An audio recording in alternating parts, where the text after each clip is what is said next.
In this next chart, we're going to look at a different data methodology for seeing the yield curve.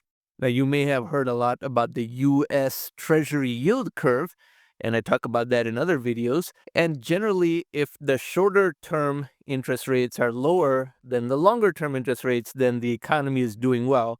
When the shorter term interest rates are deliberately made higher than the longer term interest rates, then a recession is expected. Now, you may wonder why the Federal Reserve would raise the short term interest rates, because that's the only one that's truly in their control, because they believe that causing a recession and making millions of people lose their jobs is a small price to pay, or even a positive, to preemptively stop this inflation that wasn't going to happen anyway. But this chart over here from the Federal Reserve takes the two most important data points in a yield curve: the federal funds rate, which is effectively zero maturity for all practical purposes, and the 10-year Treasury rate, which is the benchmark for long-term interest rates on Treasuries, and something the Federal Reserve cannot control directly other than through a very indirect method of buying or selling these Treasuries. That's why I use the 10-year Treasury maturity rate as an inflation indicator when I do those inflation videos.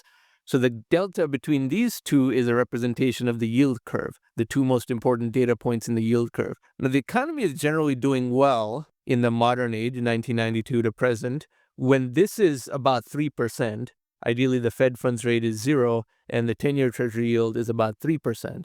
Whenever it dips too low, and certainly into negative, bad things are going to happen in the near future. And by definition, banks are going to default, because a bank's entire business model is dependent on this number being positive and substantially positive. It's not just that it's in trouble when it goes below 0, but even below 1 is starting to be at least a yellow alert, let's say.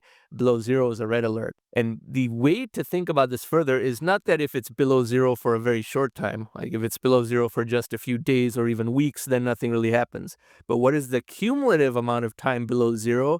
And what is the extent to which it's below 0? That's why we have to look at the area enclosed by this line and a floor of 0%.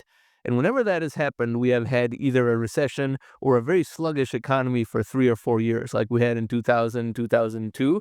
We were about to have this in 1998, except that it was that way for a very short time. The housing bust in the United States was presaged by this, and that's why we had a very long recession. This gray area is, in fact, the duration of the recession. It doesn't account for the severity, but it definitely accounts for the duration.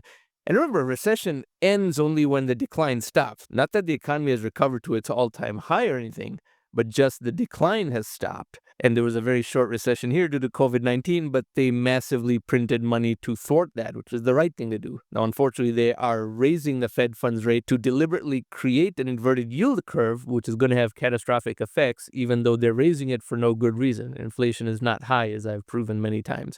So now we'll go from this 30-plus year chart window to 1 year, and the link for this chart will be in the description box below, of course.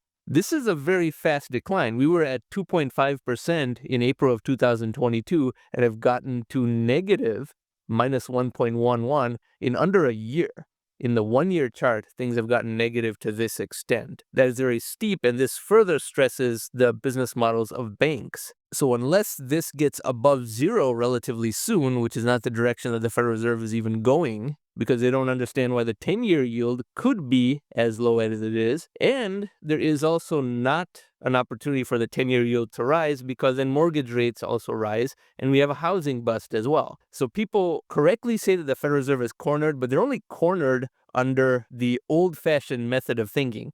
If they transmitted cash directly to people, as I say, while simultaneously lowering income tax to 0, then they will be able to meet the need of printing money to offset technological deflation without causing all these distortions and ridiculous misallocations. And no, transmitting money to people is not socialism because it's printed money. I'm simultaneously saying that income tax is going to be lower. So people who respond with saying that money printing shouldn't be more diffuse rather than hyper-concentrated like it is, their thinking is also many decades behind the times, sorry to say. Thanks for watching.